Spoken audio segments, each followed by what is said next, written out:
झारखंड विधानसभा में बुधवार से हंगामा है और विपक्ष जो है लगातार सत्ता पक्ष पे हमलावर है।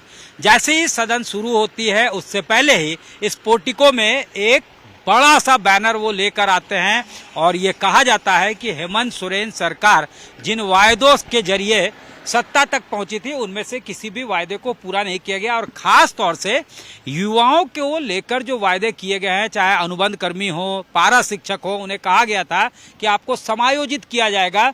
इसके अलावा जो है ये कही गई थी कि हर साल 5 लाख नौकरियां जो है वो दी जाएगी। इसके अलावा बेरोजगारी भत्ता जो ग्रेजुएट है उनको 5,000 और इसके अलावा 7,000 अलग अलग स्तर पे जो है कहा गया था कि बेरोजगारी भत्ता दिया जाएगा, वो भी नहीं हो पाया। तो इन तमाम मुद्दों को लेकर विपक्ष उनसे जवाब चाहती थी। लगातार सदन में हंगामा होता रहा, सदन स्थगित होता रहा और हंगामे के बीच मुख्यमंत्री ने उठकर कहा कि सबको संतुष्ट करके भेजेंगे, आपके तमाम सवालों का जवाब दिया जाएगा।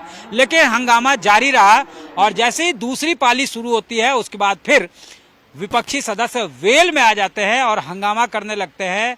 इस बीच जो है सदन को स्थगित कर दिया जाता है गुरुवार सुबह 11 बजे तक के लिए। लेकिन विपक्ष जो है वो ये कहती है कि जब तक जवाब नहीं मिलेगा तब तक वो सदन से बाहर नहीं निकलेंगे, सदन के वो अंदर ही रहते हैं।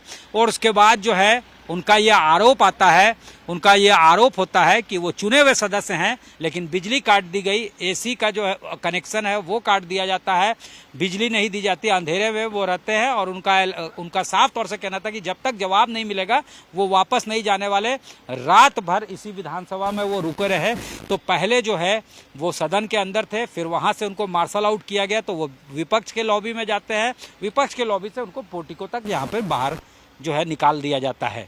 इस मुद्दे पे जैसे ही अब सदन आज शुरू होती है, जैसे ही फिर विपक्षी सदस्य हंगामा करते हैं उसके बाद सदाचार समिति को उनका मामला भेज दिया जाता है। कैसे वो बैनर लेकर घुसे, स्पीकर ने साफ तौर से ये कहा कि बैनर लेकर आखिर वो कैसे घुसे, इसकी जांच, उनके आचरण की जांच। उन्होंने ये भी कहा कि अमर्यादित भाषा का प्रयोग जो मार्शल उस वक्त ड्यूटी पे थे उनके साथ की गई है विपक्षी सदस्यों द्वारा। साथ ही स्पीकर का ये कहना था कि इसमें ये नियम होता है कि विधानसभा के सभागार का उपयोग सिर्फ सभा के बैठकों के लिए किया जा सकता है, किसी हुड़दंग हंगामे के लिए नहीं किया जा सकता। इन शब्दों को उन्होंने इस्तेमाल किया। लेकिन यहाँ पे अमर्यादित आचरण होते रही, लिहाजा तमाम जो धारा जो यहाँ नियम है 299, 300, 310 उसके तहत कार्रवाई की गई और 18 सदस्य जो बीजेपी के हैं या फिर एनडीए खेमे में हैं उनको निलंबित कर दिया गया। बीजेपी के सदस्यों को निलंबित कर दिया गया शुक्रवार दोपहर 2 बजे तक के लिए, यानी उनको जो है सभा से बाहर कर दिया गया है। यह भी कहा गया कि सदाचार समिति तमाम बिंदुओं की जांच करेगी, स्पीकर ने कहा, और उसके बाद नियमानुसार कार्रवाई किया जाएगा। यानी ये मामला अभी खत्म नहीं हुआ है। आखिर कैसे उस सभा के अंदर जब वर्जित है कुछ भी ले जाना तो आखिर वो बैनर कैसे पहुंचा, ये तमाम बातों पे जो है जांच होगी। और तमाम मुद्दों को स्पीकर ने सामने रखा कि आखिर क्यों उन्हें कार्रवाई करने को मजबूर होना पड़ा। उधर विपक्ष का आरोप है कि सरकार का रवैया तानाशाही है। विपक्ष का यह भी आरोप है कि स्पीकर जिस तरह से कार्रवाई कर रहे हैं लगता है कि वो एक तरफा है। तो ये तमाम जो है आरोप प्रत्यारोप का दौर शुरू है और विपक्ष जो है वो नाराजगी व्यक्त कर रही है। ये भी कहा गया स्पीकर के द्वारा कि सदन के अंदर सदन के प्राइवेसी और सीक्रेसी का ब्रीच नहीं करना है।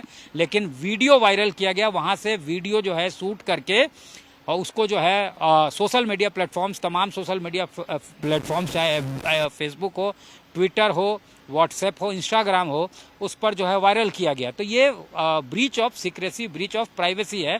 तो ये तमाम बातें जो है दोनों तरफ से जो है विपक्ष जो है वो अपनी नाराजगी व्यक्त कर रही है। स्पीकर ने अपना स्टैंड साफ कर दिया कि आखिर उन्हें क्यों कार्रवाई पे मजबूर होना पड़ा। उनका ये भी कहना था कि संसदीय इतिहास का ये काला अध्याय है, जिस तरह से जो सदस्य हैं, विधानसभा सदस्य, उनका व्यवहार रहा है। ये तमाम बातें स्पीकर ने कहा। वहीं विपक्ष भी अपने स्टैंड पे है कि तानाशाही रवैया सरकार का है और एक तरफा कार्रवाई उन पे हो रही है। कैमरामैन राकेश तिवारी के साथ सत्यजीत कुमार, रांची, आज तक।